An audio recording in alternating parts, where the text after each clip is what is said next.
Hello everyone, welcome back to my YouTube channel. कैसे हैं आप सब? आई होप आप सब बढ़िया होंगे। तो आज की हमारी यात्रा है वो भी बहुत लॉन्ग रहने वाली है भाई। बस से हमारी यात्रा रहने वाली है। शाम के 4:15 बजे यात्रा शुरू होने वाली है। ब्लॉग को पूरा देखिएगा, लाइक कमेंट शेयर जरूर कीजिए।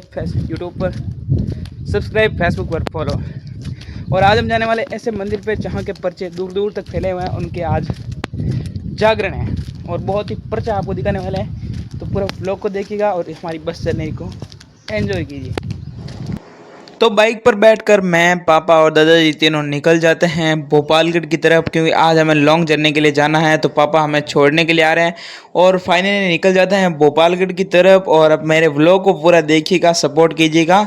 और बाइक तो आपको दौड़ा देते हैं। आते ही हमारी बस लगी हुई होती है जो कि निकलने वाली है 4:20 पर। और गर्मी भी बहुत ज़्यादा थी तो मैं बाहर खड़ा हो जाता हूँ। ये बस चलती है भोपालगढ़ से कुचेरा के लिए वाया हसलाव, नौका चंदावता, रून होते हुए। तो आज मुझे जाना है कहीं दूर। तो देखिए मैं कौन से गांव जाने वाला हूँ और गर्मी बहुत ज़्यादा है, हालत ख़राब हो रही, पूछिए मत। ये बहुत ही अच्छी बस थी जो निकलने वाली थी कुछ समय में। इसके आगे लगा था जोधपुर से भोपालगढ़ कुचेरा जाती है, इसलिए इन बसों का रूट हमेशा अलग अलग रहता है। इसलिए बस की क्लिप्स उठा लेता हूँ, उसके बाद बस रवाना हो जाती है और मैं अंदर बैठ जाता हूँ। और देखिए आज गर्मी बहुत ज़्यादा है और सीट भी नहीं मिली, क्योंकि शाम की बस है और भीड़ बहुत ज़्यादा रहती है। शाम की बस में इतनी ज़्यादा भीड़ है। भोपालगढ़ से रवाना हुई है 4:20 पर और अभी निकलेगी अपने गंतव्य स्थान की ओर। हम भी पहुंच जाएंगे घंटा 1.5 घंटा से। तो बस भरी हुई है और कंडक्टर साहब आवाज़ लगा रहे हैं, फिर भी हमें मज़ा आता है। गांव की बस का सफ़र आनंद एक अलग ही है।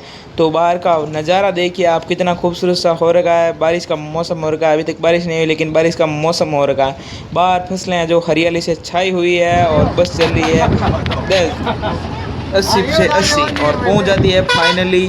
ये है बाबा रोड वाला फांटा। इस तरफ है गोटन और हम सीधे निकल जाते हैं हरसोलाव की तरफ। ये रोड जाती है आसोप से गोटन और हम सीधे चले जाते हैं हरसोलाव की तरफ। तो हरसोलाव गांव के अंदर फाइनली पहुंच जाते हैं। पहला स्टॉपेज इसी गांव के अंदर का आता है और बस निकल जाती है बाहर की तरफ। ये रोड भी है जो नई बनी हुई है, बहुत ही अच्छी। हरसोलाव से नौका चंदावता और मेड़ता सिटी जाने वाली हाईवे तक बहुत ही अच्छी रोड बनी है। डेड रोड है लेकिन बहुत अच्छी है। और थोड़ी देर बाद तो कैबिन के वीडियो शूट करता हूँ। कैबिन में एक बैठने का मज़ा ही अलग आता है। और बस बहुत ही अच्छी है और उसके अंदर देखिए कितने अच्छे अच्छे ओम बनासा के फोटो, भगवान की तस्वीरें और भी अच्छी अच्छी तस्वीरें लगी हुई है। आज मैं जा रहा हूँ इसी जगह पर जहाँ के पर्चे बहुत ही बड़े बड़े हैं और जो जगह है वो आने वाली है। तो बहुत ही खूबसूरत सा बाहर का व्यू हो रखा था। बारिश का मौसम है, इस कारण से बहुत ही अच्छी सी बस थी और बस की आवाज़ भी बहुत ही अच्छी थी, क्योंकि बस एकदम नई सी थी। और यहाँ इस तरफ की फसलें भी बहुत अच्छी है नागौर बेल्ट की, क्योंकि यहाँ बारिश है जो बीच में हो गई थी। फिर देखिए कैबिन का नज़ारा, आप महादेव जी विराजमान हैं और पास में कंडक्टर साहब बैठ गए हैं, क्योंकि हरसोलाव से आगे निकलने के पश्चात सवारियाँ उतरती ही है, चढ़ती बहुत कम है, क्योंकि भोपालगढ़ से डायरेक्ट ज़्यादा बसें आती हैं। और ड्राइवर के लिए देखिए कूलर लगा हुआ है।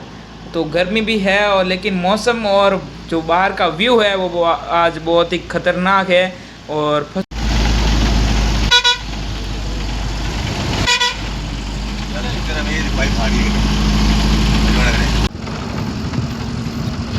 बस पहुंच जाती है सिराजना फाटा, जहाँ पे अभी देखिए नवनिर्मित ये मंदिर है, बहुत ही खूबसूरत सा तेजाजी महाराज का।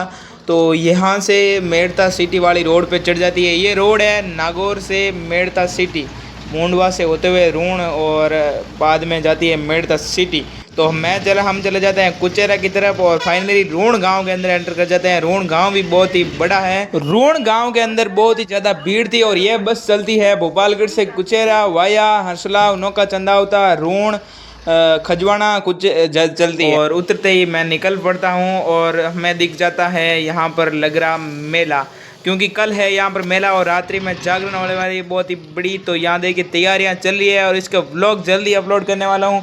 और इसी मंदिर पे मैं दर्शन करने के लिए आया हूँ, व्लॉग बनाने के लिए और वीडियोस बनाने के लिए। तो बहुत ही वो अष्ट धातु से निर्मित यहाँ मूर्ति लगी हुई है, इसका अलग से व्लॉग आने वाला है। और मेरे भाई के पास आ जाता हूँ यहाँ पर फाइनली दुकान पर, और यहाँ से बाइक लेकर वापस घर की तरफ रवाना जाता हूँ और रात को वापस आ जाता हूँ मेले में। तो मेले का नज़ारा आपके साथ शेयर करता हूँ। इस गांव के अंदर मैं पहली बार आया था और इस रूट में भी मैं पहली बार आया था। तो इसकी यहाँ पर्चे भी मैंने बहुत सुने थे। तो यहाँ पर दर्शन करने के लिए और मेला था तो मैं आ जाता हूँ और व्लॉग आने वाले हैं।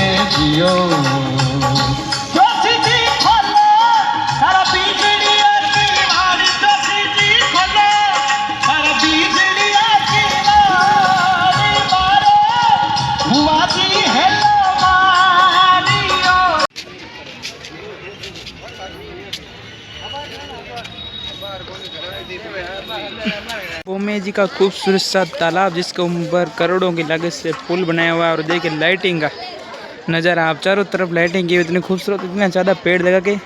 और ये जब नाड़ी भरती है तो ये वाली छतरी है ना वो भी डूब जाती है।